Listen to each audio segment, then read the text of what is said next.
어젯밤에 잘 때 한 꿈을 꾸었네.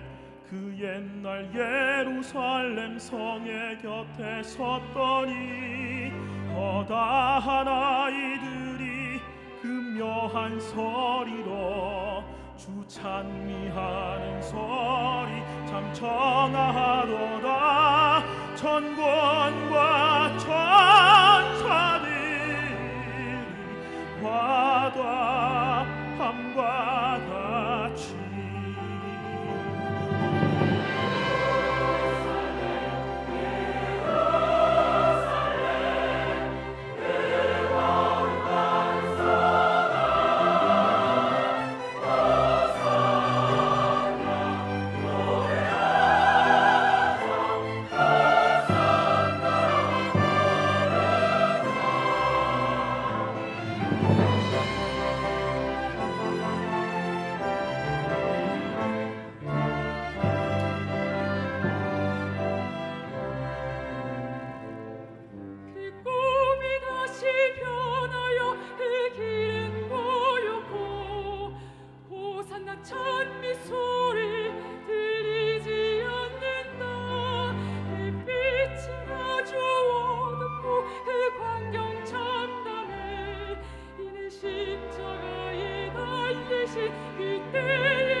할렐루야. 박수도 여러분 타이밍이 있습니다, 여러분. 네, 감사합니다. 제가 설교를 하거나 또 신문에 기고를 하면 댓글란이 있잖아요. 그 댓글을 보면 참 가관이 아닙니다.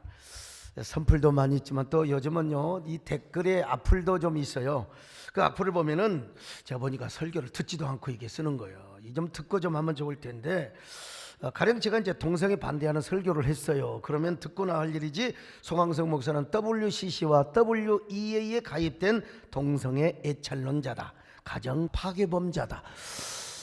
설교를 들으면 안 그럴 텐데 안 듣고 그냥 그러는 거예요. 아니, 우리 교단은 WCC와 상관없어요. WEA에 가입도 안 했습니다. 학자들이 교류하는 거지. 그리고 저는 그거 발언해 본 적도 없어요. 아니 그리고 뭐 제가 동성애를 예찬하다니 일종의 이 편집증적 소통 장애의 결과라고 할 수 있죠. 또 이런 댓글도 있어요. 소강서가 정신 차리라. 나라가 지금 망해가고 있는데 그렇게 기름 번지르란 설교만 해서 뭐 한다냐. 좌빨 소강서 언제까지 그 종북 좌파 노릇만 할래. 이런 그 댓글도 있고요. 어떤 분은 아예 대놓고요. 소강석이 북한에 무슨 약점을 잡혔냐. 그리고 또 이 정부에 또 약점을 잡혔냐. 소강석에는 틀림없이 간첩과 내통을 하고 있는 게 틀림없다. 혹시 여러분들 가운데 뭐 다 내통하고 계신 분 계시나요? 아무튼요. 제가 참 이 시대의 비극이고 아픔이죠. 세상에 제가 간첩과 내통을 한다. 여러분들 중에 간첩이 있으면 제가 내통을 하는 거죠. 네. 이러니 여러분 초갈등 사회를 참 안 이룰 수가 없어요.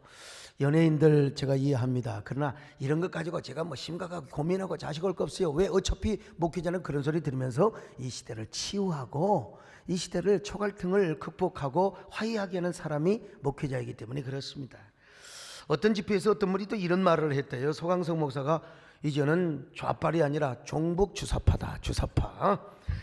그리고 뭐 큰 교회 목사이기 때문에 호의호식하면서 뭐 모든 거 다 누리고 있다고 종교인 과세도 뭐 정부와 여당이 원하는 거 아주 그냥 원하는 대로 그냥 짜고 치고 그냥 그들의 마음을 맞춰줬다고. 여러분 이제 모르면 그런 말을 할 수 있죠. 사실 그분들이 추운 날 집회하느라 얼마나 고생이 많겠습니까.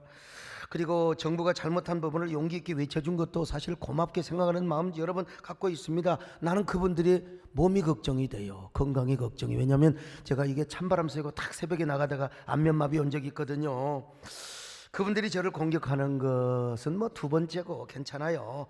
저는 그분들의 건강과 그분들의 안위를 제가 염려하고 걱정하는 사람입니다. 내가 이렇게 염려하는 것처럼 상대방도 저를 좀 배려하면서 남을 배려하면서 발언을 좀 했으면 좋겠다. 이런 바람을 좀 가져보지요. 지난날 제가 종교인 과세 때문에 진보 진영으로부터 얼마나 욕을 먹고 공격을 받았는데요. 일로 얼마나 많은 시간과 물질과 체력을 소진했는데 난 지금도 우리 김진표 장로님을 생각하면 내가 정말 죄인입니다. 죄인. 그때 과연 그분들은 뭘 하고 계셨는가. 제가 이슬람 스쿠크법을 반대하는 운동을 한다고 했을 때 그분들은 도대체 나는 테러 공격까지 다 받았는데 도대체 뭘 하고 계셨을까. 차라리 그리고 또 뭐 14년 동안 참전용사 행사를 여러 번 수억씩을 들여가면서 왜 내가 그런 행사를 했겠습니까? 차라리 저를 주사파라고 하지 말고 그냥 바늘파라고 하실 일이지. 친파, 링거리파. 교수신문이 2019년을 관통하는 올해의 사자성어로 공명지조를 선정했다고 했어요. 공명지조. 한 마리 새가 있는데 대가리가 두 개야. 머리가 두 개요. 그래서 하나의 머리는 낮에 일하고 다른 머리는 밤에 일하는 이야기 속, 상상 속의 새지요. 근데 한 머리가 낮에 좋은 열매만 따먹잖아요. 그러니까 한 머리가 이 기분이 나빠가지고 모르게 밤에 살짝 독이 든 열매를 먹어버렸어요. 그래서 같이 죽었어요. 같이 죽었다는 것입니다. 이 교수들이 참 현명합니다. 이렇게 우리나라의 혼란스러운 정극과 사회 실태를 간파하고 있는 이런 걸 뭐라고 하느냐면은 뭐 인사이트라고도 하지만은 하인사이트. 이런 되어진 일을 올해 딱 그냥 교수들이 이게 이제 과거에 있었던 일을 간파하고 분석하는 걸 영어로 하인사이트. 어떤 사람은 또 발음이 안 돼 갖고 흰사이트라고 하는데 하인사이트입니다, 여러분. 여러분 자기만 살려고 시기 질투하고 싸우다 보면 결국 공멸하게 된다. 그래서 저는 한국교회 공익 이 사회의 건강한 사회를 위해서 다 동성애도 자유이지만 그러나 우리 이동섭 장로님이 그렇게 공격한 대로 뭐 이게 설전한 대로 에이즈가 이렇게 이 전달되는 건 동성애라는 건 해야 돼. 그걸 알고 하는 걸 뭐라고 하겠습니까? 이 질병관리본부에서 그런 얘기를 왜 건강한 사회를 이루기 위해서 한다는 것입니다. 또 우리 건강한 교회 생태계를 위해서 지금까지 공적 사역을 해온 거지요. 욕을 먹으면서도. 왜냐? 지도자는 그런 하인사이트도 있지만 이 포사이트, 미래를 바라보고 간파하는 이런 애지력도 사실은 있어야 되는 거죠. 그렇습니다. 우리 대한민국은 지금 초갈등 사회를 이루고 있습니다. 많은 사람들이 사회가 두 쪽으로 나누어졌다고 하는데 제가 보기에는요, 아이고, 이게 9갈래 이상으로 나누어져 있습니다. 첫째는 남북 갈등, 두 번째는 보수 진보 혹은 좌우 간의 갈등, 세 번째는 여야 갈등, 그 다음에 네 번째는 동서지역 갈등, 다섯 번째 세대 갈등, 여섯 번째 남녀 갈등, 그리고 빈부 갈등이요, 또 노사 갈등, 그리고 국가 간의 외교 갈등, 얼마나 많은지 알 수가 없습니다. 지금 지구상에 이런 나라가 또 있을까요? 오죽하면 초갈등 사회라는 말이 나왔을까요? 머지않아 극초갈등 사회라는 말이 나올지도 모르겠습니다. 최근 목회 데이터 연구소가 펴낸 통계로 보는 한국 사회 그리고 한국 교회에 의하면 우리나라 사회 갈등 지수는 1.03으로서 OECD 국가 중에서 37개국, 그러니까 37개국 가운데 32위 혹은 맨 꼴찌라는 보고가 나와 있습니다. 이로 인해 1년에 246조의 갈등 비용이 지불되고 있고요, 해마다 국민 1인당 900만 원의 돈이 지불되고 있다는 겁니다. 여러분, 한 사람 한 사람 사회 갈등 해소를 위하여 900만 원. 아이고, 세상에, 그 돈 저한테 좀 우리 교회 숫자대로 좀 다 주시면 좋겠어요. 대한민국 사회 갈등 소강석 우리 세den교가 앞장서겠습니다. 아니, 아멘을 한 명도 안 해요. 뭐 돈 실어나면 나는 지금 돈이 쪼달려 죽겠는데. 아무튼 이 보고서에서 가장 걱정되는 대목은 국민의 80%가 진보와 보수 좌우의 갈등에 이념 갈등이라는 것입니다. 우리는 날마다 방송과 신문을 통하여 정치인들의 초갈등 국면을 지금 직면하고 있습니다. 이대로 내년 총선과 2022년 대선을 잘못 치르고 나면은 이게 갈등의 길이, 갈등의 골이 얼마나 깊어질 것인가. 정치적 갈등이 모든 갈등의 원인이라고 해도 여러분 과언은 아니겠지요. 이처럼 국가적인 초갈등이 계속 지속되면 국민 분열의 에너지가 극대화되어서 제2의 IMF, 정신적 갈등의 IMF, 그리고 제3의 국난을 초래할 수 있습니다. 그러므로 우리 모두는 초갈등을 조속히 치유하며 대통합의 국민 시대로 나가야 되지 않겠습니까? 다가오는 4차 산업혁명 시대를 뭐라고 하느냐? 융합의 시대라고. 융합의 시대. 우리가 갈등을 지혜롭게 해소하면 우리 오히려 국민적 융합 에너지를 극대화할 수도 있다는 것입니다. 희망의 이야기죠. 대한민국 초갈등 사회를 해결할 수 있는 주체가 어디가 있느냐? 세 곳이 있다고 생각합니다. 첫째는요, 대통령과 정치권이죠. 대통령과 정치권. 두 번째는 국민입니다. 그리고 세 번째는 교회입니다. 그러므로 저는 먼저 대통령께서 먼저 통합의 문을 좀 더 적극적으로 힘써 열어주시기를 간절히 촉구하고 바람하지 않습니다. 그리고 정치권에서도 보수와 진보, 좌파와 우파, 여당과 야당의 갈등 해소를 위하여 좀 과감하게 밥그릇 싸움만 하지 말고 과감하게 담대하게 대화업의 조치를 취해 주시기를 진짜 목사의 한 사람으로서 간곡하게 요청을 드립니다. 그리고 우리 사랑하며 존경하는 국민들께서는 위기 때마다, 시때마다 아주 지혜로운 결단을 해주셔서 모든 국민적 갈등을 사회적 갈등을 해소하여서 우리 국민들이 잘 해주리라고 믿고, 그런데 이제 문제는 뭐냐? 또 우리 교회지요. 위험한 것은 갈등을 해결해야 할 교회마저도 초갈등 사회를 부채질하는 면도 있다는 거 여러분 솔직하게 고백합니다. 교회는 그리스도의 몸입니다. 예수 그리스도의 교회의 머리가 누굽니까? 여러분, 이 교회의 머리가 그리스도 예수라는 말입니다. 그러므로 모든 시대의 교회는 시대의 이념과 사상을 따라가는 것이 아니라 우리는 누구를 따라가느냐? 예수님의 가르침, 하나님의 말씀을 따라가는 것인 줄로 믿습니다. 아니, 오히려 교회가 예수님의 사상과 가르침을 따르며 시대 사상과 정신을 이끌어갈 수 있는 동력이 있어야 돼요. 에너지가 있어야 돼요. 그러므로 교회는 성경적 가치와 기독교적 진리를 지키기 위해서 연합을 일단 해야 됩니다. 그리고 예수 그리스도 안에서 진리를 중심으로 한 가치의 한 목소리를 낼 수 있어야 돼요. 그런데 교회가 진영 논리로 나눠져 가지고 서로 다른 소리를 한다는 것은 안 돼요. 그리고 또 진영 논리를 정당화하기 위하여 성경과 신앙을 끌어들이고 이용해 먹으면 절대로 안 됩니다. 가장 위험한 것이 이념을 신앙화하는 것입니다. 우리는 성경적인 가치와 진리를 종교적 신념으로 삼아야지, 진영 논리 자체를 신앙으로 삼으면 여러분 여기에 이제 큰 자가당착에 빠지게 됩니다. 이 노예가 되는 거예요. 여러분, 저라고 왜 이념 논리가 없고 진영 논리가 없겠습니까? 이념 논리로만 생각하면 저는 보수 우파에 속한 사람일 뿐만 아니라 저도 극단적인 행동을 얼마든지 할 수 있습니다. 그러나 이념과 진영 논리보다 우리에게는 뭐가 있냐? 하나님이 더 우위에 있고 신앙의 본질을 더 가치로 삼아야 된다는 사실입니다. 그러니까 이념 논리 자체가 우리의 신앙은 될 수 없다. 우리가 생각하는 이념 논리와 진영 논리를 이따금씩 신앙의 현장에 대입하고 적용할 필요는 있습니다. 그러나 그것이 신앙 위에 있어서는 아니 된다는 거죠. 신앙보다도 이념 논리를 앞세우게 되면 이념을 위하여 신앙이 존재하게 되고, 그리고 항상 신앙은 이념 아래 있게 되는 것입니다. 그러면 우리의 신앙은 이념을 위해서 존재하고 이념의 노예가 되는 것입니다. 아니, 신앙과 이념이 잘못 만나면, 이 신앙과 이념이 잘못 손을 잡으면 무서운 확신이 생기는 거예요.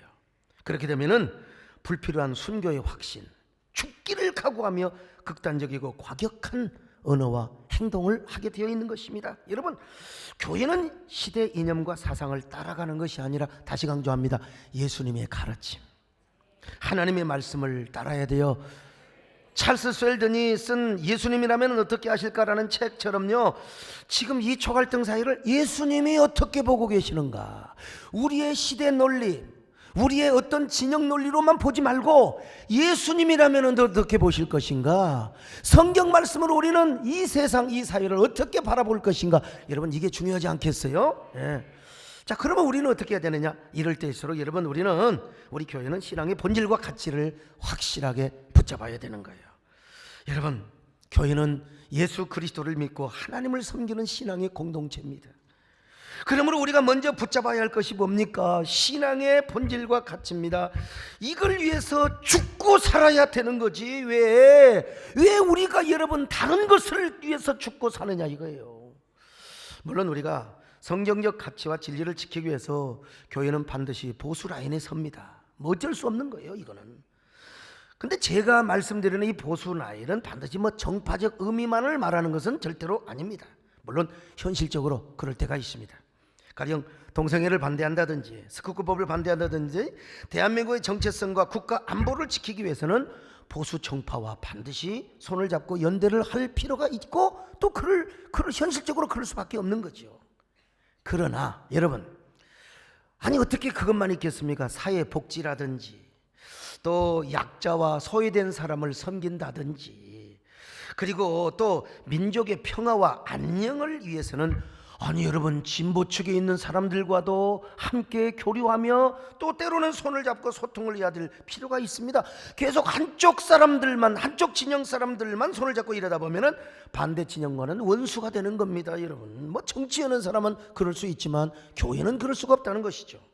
그러니까 중요한 건 우리가 먼저 성경적인 가치와 기독교 지지를 붙잡고, 중심을 붙잡고, 우리가 신앙의 이 십자가를 붙잡고, 때로는 여러분 좌, 때로는 우, 아니 때로는 진보, 때로는 보수, 이걸 잘 우리가 화합해서 건강한 보수, 열린 보수, 그리고 겸손한 진보와 양극단의 좌를 건전한 좌로 돌이켜서 대한민국이 서로 함께 선한 경쟁을 하고 건강한 사회 미래를 만들어 가는 것이 어디냐? 이러기 위해서 여러분 종교가 있는 겁니다. 우리는 기독교 진리와 성경의 가치를 붙잡는, 즉 기독교적인 순수한 종교적인 신념을 가지고 좌우 아니면 진보 보수를 소통할 필요가 있다고 했습니다. 아니, 소통뿐만 아니라 선용할 필요도 있는 거예요. 물론 위정자와 권세자를 위해서 기도하라고 성경에 말씀하는 부분도 있지만, 잘못된 것은 또 비판할 사명이 교회에 있습니다.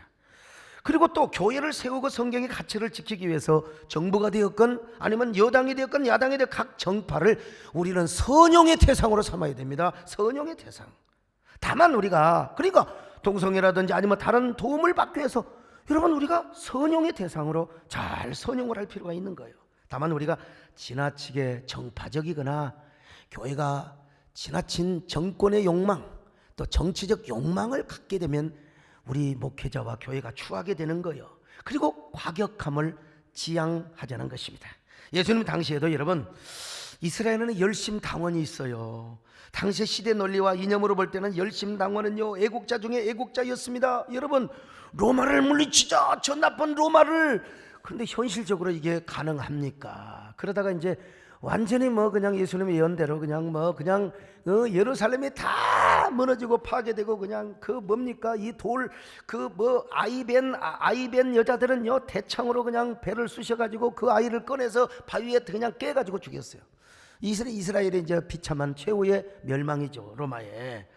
그러나 당시 많은 국민들이 지지를 했습니다. 애국자 중에 애국자라고. 그러나 예수님은 어떻게 하셨는가? 예수님을 보셔야죠, 먼저. 그 시대 논리가 중요한 게 아니라 예수님은 그들을 지지하지 않았고 그들을 함께하지 않았다는 것입니다. 오히려 열심당원 출신을 향하여 뭐라고 말씀하셨습니까? 칼을 든 자는 칼로 망하리라. 예수님 말씀하셨잖아요. 그런 의미에서 우리는요, 성경은 뭐라고 말씀하느냐? 하나님의 말씀을 중심으로 해서 좌로나 우로나 치우치지 말아라. 자, 신명기 5장 32절 보실까요? 시작. 그런즉 너희 하나님 여호와께서 너희에게 명령하신 대로 너희는 삼가 행하여 좌로나 우로나 치우치지 말고. 여호수아도 여러 군데 있는데 한 군데만 볼까요? 여호수아 23장 6절입니다. 시작. 그러므로 너희는 크게 힘써 모세의 율법책에 기록된 것을 다 지켜 행하라. 그것을 떠나 우로나 좌로나 치우치지 말라. 자, 좌로나 우로나 치우치지 말아라. 물론 좌로나 우로나 치우치지 말라, 이 문자가 오늘날의 좌우 진영 논리를 말한다, 꼭 그렇게 말해서는 안 됩니다. 그냥 적용이 가능한 것이죠. 대입이 가능한 것이고. 그러니까 그러나 분명하게 말씀할 수 있는 것은 뭐냐? 오늘 우리는 좌우의 개념의 논리보다 중요한 게 뭐냐? 하나님 말씀이요. 하나님 말씀을 중심으로 해서 우리가 때로는 우일 수도 있고 좌일 수도 있어요. 그럴 수도 있습니다. 그러나 절대로 치우치지 말라는 것입니다. 절대로 좌편향 우편향 하지 말고, 여러분, 우리가 선형 소통 화합에 그러려면 우리가 하나님 말씀의 중심에서 똑바로 서 있어야 된다는 것입니다. 그래서 교회는 성경적인 가치와 기독교 진리를 지키기 위해서 보수 라인에 서는 경우가 많습니다. 여러분, 그렇잖아요. 우리는 기독교 진리를 지켜야 하니까. 그러나 복지와 민족의 평화를 위해서, 그리고 그럴 때는 개혁적이고 진보적인 시각을 가져야 할 때가 있어요. 가령 예를 들어서 무조건 여러분 우리가 보수가 좋다고 전쟁을 해야 되겠습니까? 북핵을 폐기하고 북한을 개혁 개방을 해서 함께 우리가 진짜 피 흘림이 없는 복음적 평화 통화를 이루기 위해서는 교리도 해야 되는 거요. 살살 달랠 필요도 있는 것입니다. 그러기 위해서는 먼저 우리가 안보력을, 국가 안보력을 더 갖추고 한미 동맹을 우리가 더 강화해야 되겠죠. 그런데 다만 우리가 여기에 편성하지 말고 하나님 말씀을 중심으로 하고 우리가 하나님을 중심으로 하는 신앙으로 무장을 하면서 좌로도 우로도 치우치지 말고 언제나 극한 사회를 아주 화해의 중재자가 되고 우리 한국교회가 소통의 중재자가 되어야 된다는 겁니다. 그런 의미에서 우리는 먼저 신앙의 본질과 가치를 확실하게 이 어려운 때일수록 붙잡아야 될 줄로 믿습니다. 두 번째로 함께 연합하여 기도해야지요. 연합하여 기도. 자, 사도행전 2장 42절 보실까요? 시작. 그들이 사도의 가르침을 받아 서로 교제하고 떡을 떼며 오로지 기도하기를 힘쓰니라. 자, 여러분, 우리가요, 예수님도 부활승천하시면서 뭐라고 하셔서 야 로마를 위해 싸워라. 우리 예수님 그러셨으면 얼마나 좋겠어요. 야 니들 저 예루살렘에 다락방에 모여서 성령부터 받아라, 기도해라, 성령부터 받아라 그랬어요. 그러니까 우리는 기도하는데 여러분 먼저 하나님의 뜻에 초점을 놓고 기도해야지, 우리의 생각에 딱 맞춰놓고 하나님이여, 하나님 우리 편에 되어주시고 하나님의 우리의 이념대로 이루어주시고, 아니 우리가 기도는 그렇게 할 수 있어요. 당연히 그렇게 하는 게 좋지요. 우리는 공산주의 이념보다 우리는 민주주의, 공산주의 가치보다 민주주의 가치를 추구합니다. 당연히 하나님도 그것을 기뻐하실 겁니다. 그런데 우리가 이제 이런 얘기는 알 필요가 있어요. 똑같이 하나님을 섬겨, 똑같이 지금 공산주의라고는 극한 거 말고 똑같이 지금 좌쪽에 있는 사람도 예수 믿는 사람이고 우쪽에 있는 사람도 진보도 예수 믿고 아니면 보수도 예수 믿어. 근데 서로가 우리 편이 되어달라고. 그럼 우리 하나님 뭐라고 해야 되겠어요? 우리 하나님 입장 곤란하시죠. 그래서 미국 남북 전쟁이 일어났을 때 북군은 북군대로 하나님이 우리 편이 되게 해달라고 이거 남군은 남군대로 우리 편이 되게 해달라고 했어요. 그게 누구 어떻게 해야 되느냐 이 말이에요. 유혈 전쟁이 일어났어요. 자, 우리 김창준 장로님, 제가 뭐 미국에 오래 살지는 않았지만 남군이 보수입니다. 우리로 말하면 남군이 보수야. 노예 제도를 고집해. 노예가 없으면 미국 경제가 이렇고 뭐 어떻고 저떻고 노예가 있어야 돼. 북군은 뭐요? 링컨이 이끄는. 그래서 거기는 진보입니다. 그래서 인권, 하나님의 형상대로 지음받은 인권, 뭐 흑인도 이 말에서 똑같은 사람인데 왜 노예로 하느냐? 노예를 해방시키자 하고 서로 싸우는 거요. 그래 막 그냥 남군의 리 장군이 있잖아요. 얼마나 군대 이력이 더 셌어요. 우리 편에 되어 주십시오 하나님. 그러니까 또 이제 저쪽 북군에서 우리 편에 되어 주세요. 이때 링컨이 뭐라고 한 줄 아세요? 아이고, 서로가 예수 믿는 사람인데 똑같이 그러면 하나님이 머리 깨지시겠다. 우리가 지혜롭게 기도하자. 하나님이 우리 편이 되기 전에 우리가 먼저 하나님 편이 되게 하여 주옵소서. 싸워도 하나님의 방법으로 싸우게 하여 주옵소서. 하나님이여, 하나님을 기쁘게 하는 전쟁이 되게 하여 주시옵소서. 그랬을 때 여러분, 북군이 이겼습니다. 링컨이 이겼어요. 우리가 정말 이 시대에 그러나 싸운다고 해서 가슴 아픔이 있어야 돼요. 가슴 아픔. 과거 인기리에 방영되었던 태왕사신기라는 드라마, 저는 전혀 못 봐서 무식하지만 그래 우리 아들이 좀 볼 때 좀 몇 번 봤는데, 그때 이제 배용준 연사마가 이제 담덕으로 나와요. 담덕이 누구냐면 나중에 광개토대왕이 되는 거지요. 옛날 우리 남진 장로님이 이제 배용준 같은 사람이었습니다. 그냥 뭐 여자분들 뭐 난리 뭐 손수건을 던지고 심지어는 뭐 속옷까지 던졌다고 하는데 보지는 않았어요. 소문만 들었습니다. 아무튼. 그런데 그때 했더니 이제 드라마의 주제곡을 하십니까 여러분요? 나는 한 번 박히면 잊혀지지가 않아요. 하늘아 내 사랑을 가려줘, 바람아 내 아픔을 날려줘. 여러분 뭐 영 내 원숭이처럼 보고 계시는 거예요? 그 드라마를 보면은 관매성의 성주, 이 철호라고 하는 사람이 청룡이라고 하는 신물을 가슴에 품고 있을 때 아파서 견딜 수가 없어요.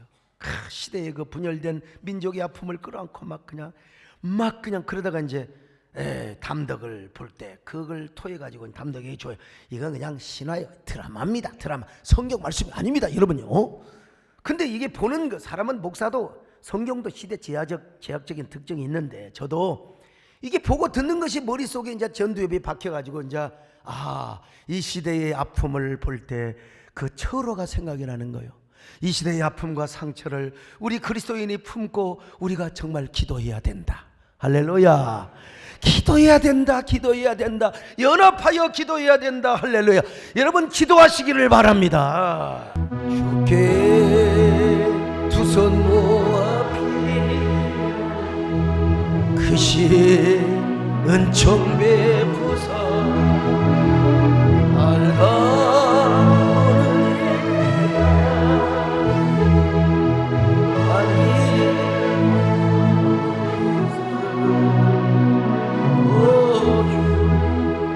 우리 모든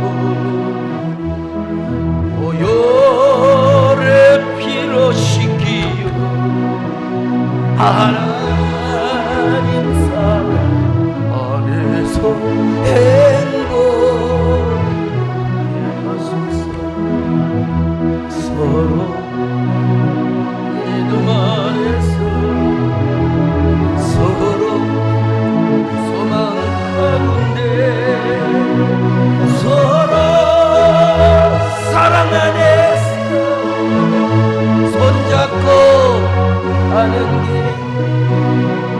오 주 사랑의 종소리,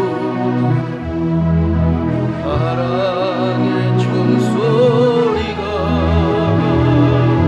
이 시간 우리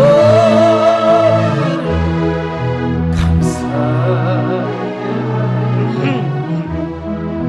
자 번째로 교회의 사회적인 기능도 발휘를 할 필요가 있어요. 교회가 예배만 드리고 기도하는 것이냐, 기도만 하는 것이냐? 아니죠. 교회도 사회 속에 존재하는데 몇 가지 기능이 있어요. 이거는 미국의 그 유명한 풀러 신학교의 세바스찬 김, 우리 교회도 오셨죠? 이 부총장의 이야기입니다. 그걸 제가 그대로 인용을 합니다. 첫째로 교회는 사회 비판적 기능이 있습니다. 시대와 사회가 잘못된 방향으로 가면 교회는 선지자적인 마인드를 가지고 비판해야 돼요. 동생이 잘못됐다. 심지어는 대통령과 정부를 향해서도 쓴소리를 하는 게 교회입니다. 그래서 어떤 의미에서 광화문에 제가 가지는 않았지만 광화문에서 정부를 향하여 쓴소리를 하는 것도 어떤 의미에서 일정한 역할을 했다고 그걸 이거 인정을 해줘야 됩니다. 그들의 주장대로 우리나라 대통령과 정부가 우리 대한민국의 정체성을 무너뜨리고 대한민국을 통째로 북한에 바치려고 하는 움직임이 진짜 있다면 여러분 교회가 다 모여야죠. 왜 자유 대한민국을 바칩니까? 그건 안 되죠. 그런 의미에서 아마 대통령과 또 정부에서도 이런 얘기를 들으시면서 자신들의 모습을 아마 자성했지 않나, 나는 그런 생각을 한번 해봅니다. 어쨌든 간에 교회가 이런 선지자적 기능은 해야 돼요. 근데 문제는 뭐냐, 우리가 언어와 행동을 좀 자정할 필요가 있을 뿐만 아니라 지나치게 정파적이거나 또 정치적 욕망, 세속적 욕망을 교회가 너무 표해서는 안 된다는 사실은 제가 분명히 말씀을 드리고 싶어요. 그런가 하면은 사회 반영적 기능도 있습니다. 교회는요, 교회가 온전한 공동체는 아니잖아요. 그리고 목사도 온전할 수가 없어요. 언론에서 예를 들어 목사를 두드러까, 예를 들어서 어떤 사람이 저를 공격해요. 그러면 저도 사람이기 때문에 허허 해놓고 저를 다시 돌아보는 거예요. 저도 혹시 내가 주사파인가 바늘파인가 이렇게 이제 저를 보는 거지요. 제가 우리 또 김범수 우리 집사님에게 또 물어볼, 목사님 혹시 내가 볼 때 저 주사파 성향이 있습니까? 너 이렇게 저를 돌아보는 겁니다. 그러니까 잘못이 없어도 돌아볼 수 있어야 되고 잘못이 있으면 더 돌아보는 것입니다. 더 돌아봐요. 특별히 교회가 불투명하고 비민주적이고 도덕성이 부족하고 공격하면 우리 돌아봐야지요. 돌아보고 더 투명해야 되겠구나, 더 민주적이 돼야 되겠구나, 더 윤리적이 돼야 되겠구나. 근데 이제 가장 위험한 지도자는 뭐냐, 교회가 잘못되고 지도자 잘못했다고 하면은 깨닫지 못하고 말이야 그냥 오히려 내가 더 잘됐다고, 나는 옳고 너는 틀리다, 이게 이제 문제입니다. 여러분요, 그냥 미안하다고 하면 되는 겁니다. 나도 부족해서 말 실수할 수 있는 것이고 나도 사람인데 여러분 죄송합니다. 우리 더 잘합시다. 여러분 혹시 제가 부족한 거 있으면 제가 너무 좀 똑똑해서 죄송한 마음도 있고요. 저의 교만함을 용서해 주시기 바랍니다. 이렇게 하면 되는 거예요. 내가 그런다는 것뿐 아니라 이렇게 하는 거예요. 여러분, 이게 뭐냐면 사회의 반영적 기능이라고 할 수 있습니다. 세 번째로 합리적 소통을 통한 참여적 기능이 있어요. 한마디로 사회가 너무 충돌하고 갈등이 발생할 때 교회는 항상 양극으로 가지 말고 해결의 접촉점을 찾아야 돼요. 교회는 정부와 권력기관, 사회 문화 분야가 잘못된 길로 가면 일단 비판을 해야죠. 선지자 기능을 가지고. 그러면서도 합리적 대화로 풀려고 노력을 해야 됩니다. 그래서 공통 분모를 찾고 윈윈을 할 수 있는 길을 열어야 돼요. 그래서 저도 최근에 종교인 과세와 NAP 문제, 포괄적 차별금지법, 그리고 나쁜 인권조례 급한 불을 끄기 위해서 정부와도 소통하고 도와도 소통을 하고 여러 기관과도 소통을 한 것이죠. 다는 아니지만 어느 선에서 어느 정도까지는 윈윈을 이루게 되고, 여기에 저뿐만 아니라 우리 이정민 목사님, 박예샘 목사님, 진짜 박예샘 목사님은 정말 저 때문에 오해도 받고 막 욕도 많이 먹습니다만은 다 한국교회 이름으로 한 것이죠. 한국교회를 위해서. 물론 다시 말씀드립니다. 곧바로 전쟁이 일어난다, 내일 우리나라에 공산화가 이루어진 극단적 상황에서는 여러분, 우리는 주일 예배가 중요한 게 아니라 다 나가서 광장으로 나가야 됩니다. 이 나라를 지켜야 됩니다. 반드시요. 또 급박한 경우가 아니더라도 얼마든지 광장에 모여 집회할 수 있습니다. 교회 목소리를 내야지요. 어떤 사람은 소목사가 광장 집회 반대한다. 여러분, 나도 광장 집회를 얼마나 많이 했는데요. 그러나 지나치게 정파적이거나 정치적 세속적 욕망을 보여서는 아니 된다. 우리는 순수한 종교적 신념과 가치를 가지고 해야 된다. 할렐루야. 물론 저도요, 정말 교회 말만 잘 들어주는 친기독교 정권으로 좀 바뀌면 좋겠어요. 저도 다음 정권 아주 그냥 교회가 이래 하면 알았습니다. 그러면 좋겠어요. 나도 그냥 정말 이것이 저의 꿈에도 소원은 통일뿐만 아니라 나도 그렇게 돼. 근데 이 나라가 기독교 국가는 아니잖아요. 중요한 것은 만일 또 그렇게 된다 하더라도 우리는 진보 진영을 버려서는 안 됩니다. 정죄해서는 안 됩니다.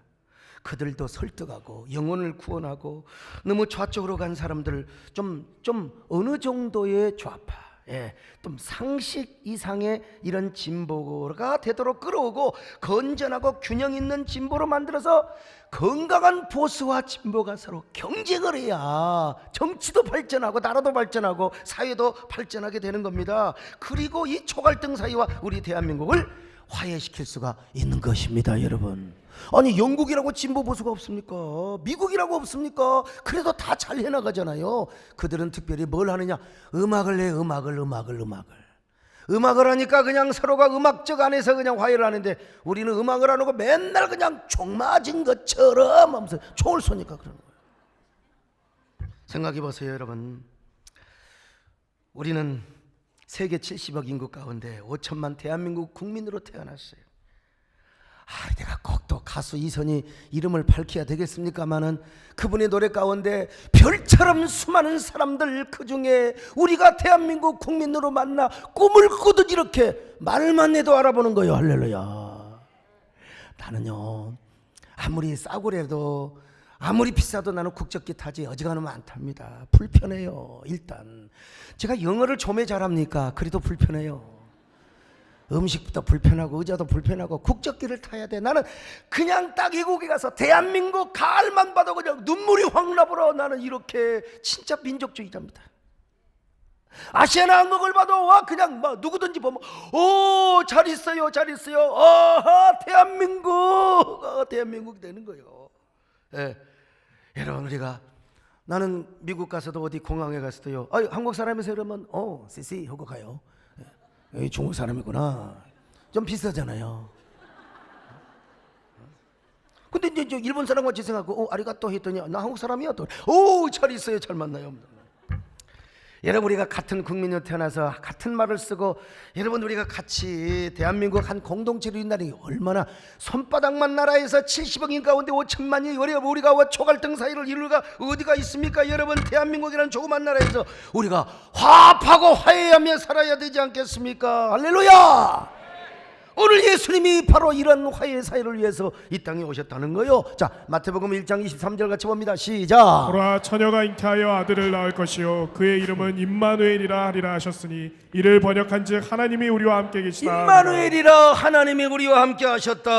하나님이 우리와 함께 하셨다는 말은 말씀이 육신이 되어 이 땅에 오셨다. 우리와 함께 하셨다는 겁니다. 자, 요한복음 1장 14절입니다. 시작. 말씀이 육신이 되어 우리 가운데 거하심에 우리가 그의 영광을 보니 아버지의 독생자의 영광이요 은혜와 진리가 충만하더라. 자, 그러면 예수님은 왜 육신을 가지고 이 땅에 오셨을까요? 이유는 하나요. 자, 하늘에는 영광이요 땅에는 평화요.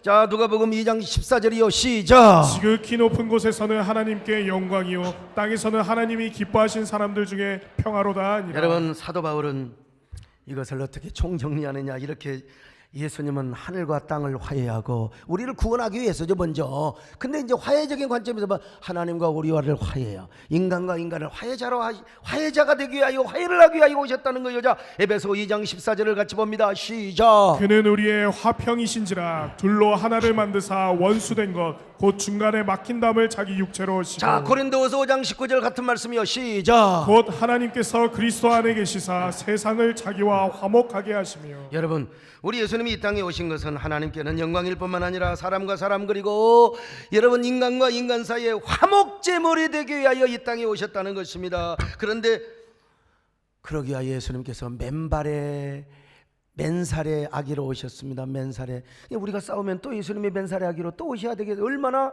예수님을 불편하게 하는 것입니까? 그러니까 우리 교회가 먼저 하나가 되고 우리끼리 하나가 되고 세상을 향하여 화해자의 모습을 보여야 됩니다. 그런 의미에서 이번 성탄절은 예수 그리스도의 오심을 감탄만 하지 마시고 아기 예수의 화해와 평화의 정신을 우리 시대와 사회에 적용하는 화합의 메시지를 외쳐야 돼요. 그래서 교회도 우리 교회 이렇게 새겨놨잖아요. 뭐라고 새겨놨습니까? 성탄절 대한민국 대화합의 날로. 주여 성탄절에 이런 은혜가 있게 하여 주시옵소서. 이런 은혜가 있게 하여 주옵소서. 25일 날 사실은 뭐 이렇게 화합 집회도 하려고 했는데 여러 사정으로 못했어요. 그러나 뭐 여의도 순복음교회 저희 교회 몇몇 교회가 힘을 합쳐서 참 여러분 저희 교회 힘든 거 요즘 알잖아요.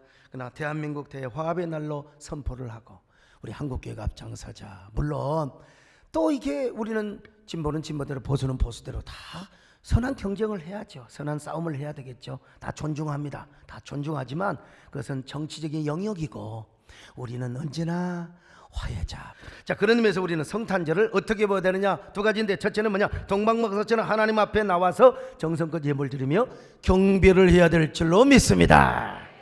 교회 전통에 하면은 12명이 출발했는데 8명은 죽거나 다 도망가 버리고 3명만 왔대요. 베들레헴까지 군사 호위도 없이. 광야에 얼마나 도둑놈들이 깡패들이 얼마나 살인마적들이 많은데 그런데 아기 예수님을 경배하게 하여 황금과 유향과 몰약을 들고 와가지고 예수님 앞에 와서 경배를 해서 엎드려서요. 자, 마태복음 2장 10절로 11절 시작. 그들이 별을 보고 매우 크게 기뻐하고 기뻐하더라. 집에 들어가 아기와 그의 어머니 마리아가 함께 있는 것을 보고 엎드려 아기께 경배하고 보배압을 열어 황금과 유향과 몰약을 예물로 드리니라. 그 산을 넘고 그리고 강을 건너 광야를 지나 그 무시무시한 맹수들을 다 피하여 베들레헴까지 와서 예수님을 경배했다 이 말이요. 근데 그냥 맨입으로 온 게 아니라 뭘 가져왔어요? 황금, 유향, 몰약이라 이 말이요. 뭐 혹자들에 의하면은 왕에게 제사장에게 뭐 드리는 예물이라고 하는데 근데 중요한 것은 뭐냐? 교회 전통에 의하면 이 돈 가지고 예수님이 피난살이 할 때 애굽까지 가잖아요. 타향살이 몇 해든가 손꼽아 세어보니 예수님도 외로운 시절이 있었어요. 왜? 헤롯이 죽이려고 하니까. 그때 요셉과 마리아가 그 황금과 몰약과 유향을 팔아가지고 저 이집트까지 가는데 노잣돈으로 썼고 그리고 전세를 얻는 데 썼다는 것입니다. 자, 참 얼마나 생활비로 예수님이 자라나는데 생활비로 썼다는 게 얼마나 귀한 예물이냐 이 말이요. 먼 길을 걸어와서 바쳤을 때 얼마나 예수님에게 요긴한 예물이 되었습니까? 오늘 우리도 마찬가지입니다. 이번 주에 드리는 성탄절의 감사는 여러분 귀한 것입니다. 너무나 귀한 거요. 두 번째로 경배만 드리는 것이 아니라 실제로 대화합의 날이 되도록 해야 됩니다. 대화합의 날. 사실 우리 교회가 큰 교회처럼 보이지만 우리 교회는 변방에 별 볼 일 없는 교회입니다. 또 우리 한국교회가 뭐 1000만 성도라고 하지만 그래봤자 뭐 노미널 크리스천까지 안 나가시는 까지 한 4분의 1 되겠죠. 한 1200만. 네, 1200만이 다 연합을 해도 그래봤자 우리 국민의 4분의 1밖에 안 돼요. 4분의 1밖에 안 돼요. 참 그런데 우리가 아니 우리끼리 서로가 공격을 하고 우리가 싸우면 되겠습니까? 여러분 우리끼리 힘을 합쳐도 건강한 사회를 만들기가 쉽지가 않는데 절대로 내부 총질하지 마시고 우리는 그저 언제나 사랑하며 섬길 수 있기를 축원합니다. 아무리 그런데 중요한 건요, 아무리 거대한 한강물도 저 태백의 검단서에 똑똑 떨어지는 물방울로 이루어지는 겁니다. 그러니까 우리가 작은 힘이지만 나비 효과가 있잖아요. 우리의 작은 힘이 합쳐져서 영적인 아름다운 화해의 주파수를 띄우고 그리고 우리가 함께 화합을 이루려고 하는 그 영적인 의지와 기도가 있다면은 여러분 반드시 그런 나비 효과의 역사가 우리 교회를 통해서 아니 한국교회를 통해서 나타날 줄로 믿습니다. 그럼 우리부터 하나가 돼야 되는데 여러분 마음속에 막 누군가를 시기하고 질투하고 미워하고 증오하고 그냥 여러분 혹시라도 저 미워하는 사람이 있으면 오늘 존말로 할 때 다 푸시고요. 저 영상과 유튜브를 통해서 제 설교 보는데 저 새끼를 이렇게 막대 쳐먹었어? 조영남 씨가 저를 보고 목사님을 이렇게 막대 먹겠냐고 해서 내가 지금도 내가 상처가 될 뻔하고 있습니다. 그러더니 그냥 우리 남진양님처럼 우리 손 목사님이 연예계에 왔으면 우리가 설 자리가 없다고 그렇게 얘기를 해주셔야지. 말이라도 여러분 그 말이나 되는 소리입니까 여러분?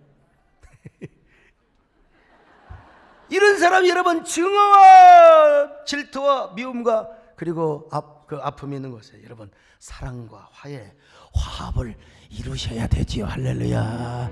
여러분 우리 함께 노래 한번 불러볼까요? 사랑하는 주님 앞에 사랑하는 주님 앞에 용제자매 한자리에 그 신은혜 생각 즐거운 찬송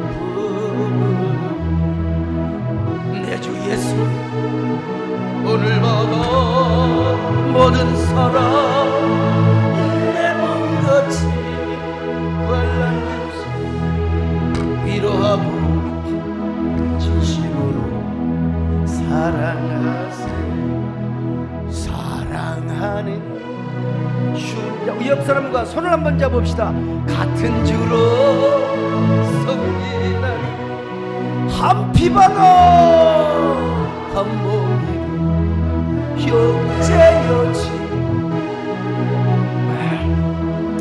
한 몸같이 친밀하고 마음 교차 하나 되어 그리 주님 크신 뜻을 지성으로 준행하. 이제 이렇게 하고 나서 우리가 생각이 다른 사람들을 아이고 우리가 대한민국 사랑하고 다 우리가 사랑하지요. 여러분 진보도 보수도 나름대로 다 대한민국 사랑해요. 또 여러분이 뭐 전달 통로만 있으면 대통령께서도 또 정부도 편가르기 혹시라도 안 하겠지만은 또 그렇게 많은 사람에게 비춰지지 않아요. 여당도 너무 당리당냐 또 야당도 너무 강대강하지 말고 서로 정치적인 전략과 또 정치적인 이득 자기들의 계산은 뭐 당연히 해야지만 그러나 좀 살살하고 빨리 끝냅시다 이렇게 이야기할 수 있어야 되지 않겠습니까? 그것도 기분 나쁘게 하지 말고 기분 좋게 해야 돼요. 기분 좋게. 얼마나 고생이 많으세요? 건강은 괜찮으세요?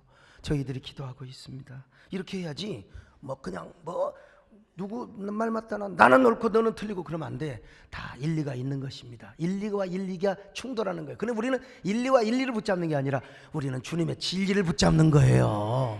진리를 붙잡으니까 우리는 중심을 잡는 것이죠. 여러분, 예수님이 이 땅에 오셨습니까? 하늘과 땅, 인간과 인간을 화해시키려고 온 것 아닙니까? 성탄절을 어떻게 보내야 할까요? 먼저 경비합니다. 동방박사처럼 황금과 유향과 몰약 가지고 오세요. 가지고 오세요. 유향 같은 거 안 받을 때 황금은 받습니다, 여러분. 그리고 우리 성탄절을 여러분 우리 대한민국의 대화합의 날로 삼아야 합니다. 우리 교인들뿐만 아니라 TV와 유튜브를 통해서 이 말씀을 듣는 모든 분들도 아기 예수 오신 목적을 알면서 또 성탄이 지났다 하더라도 아기 예수의 화해 정신을 붙잡고 우리가 이 땅을 화해시키며 그리고 또 건강한 사회를 만드는데 앞장섰으면 정말 좋겠습니다. 그런 저와 여러분 되시기를 주의 이름으로 축원합니다.